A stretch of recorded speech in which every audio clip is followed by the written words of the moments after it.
Ndị nke bụ ndị Anambra so na otu St. Paul's Anglican Church Enyela nke dị na Abuja bụ ndị nke gara n'ihu wee nye aka na-achị Ọra steeti ya bụ Gọvanọ Soludo onye nkwanye ugwu pụrụ iche maka ezi ọrụ bụ nke ọ na-alụ o ji nwere akwalite ọnọdụ ndị mmadụ. N'ịnatanya bụ onye nkwanye ugwu n'aha gọvanọ ka nnukwute onye isi ndị ọrụ na-ahụ maka okwu dị aṅa nọ na Abuja bụ Oriakụ Nkechi Okechukwu Ichoku bụ onye kekwara ụlọ ụka ka ha gbaa mbọ na-ekpe ekpere oge ọbụla n'isi steeti ya bụ Anambra maka na ọ bụ naanị site na ekpere ka ọ ga-eji wee meri gbado iche aka mgba dị iche iche bụ nke chere ha n'iru. Nnukwu onye nta akụkọ anyị na Abuja bụ Ekwi Ajide ka ewetara gị akụkọ ahụ.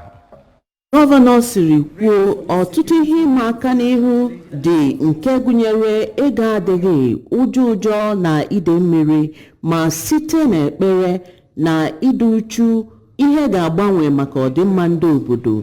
O rutoro ha na ịchị obodo adịrị naanị gọọmenti, mana ọ ga-eme ọfụma karịa ma ọ bụrụ na mmadụ niile jikọọ aka ọnụ. Ranging from insecurity to financial challenges and a lot of things. All your work, good next state here in the now by this time next year, everything I can go down. And I have been in a big way. Thank you. N'okwu ya ka onye isi oche ndị Anambra na St. Paul's Nyanya, Injinia Godwin Ikebuako, siri na ha malitere ya bụ otu maka ọdịmma ụlọ ụka ma inyere onwe ha aka. N'okwuchukwu ya na mbụ ka Venerable Samuel Nweze siri na mmehie na-ebutere ndị ụka ihe mgbu dị iche iche.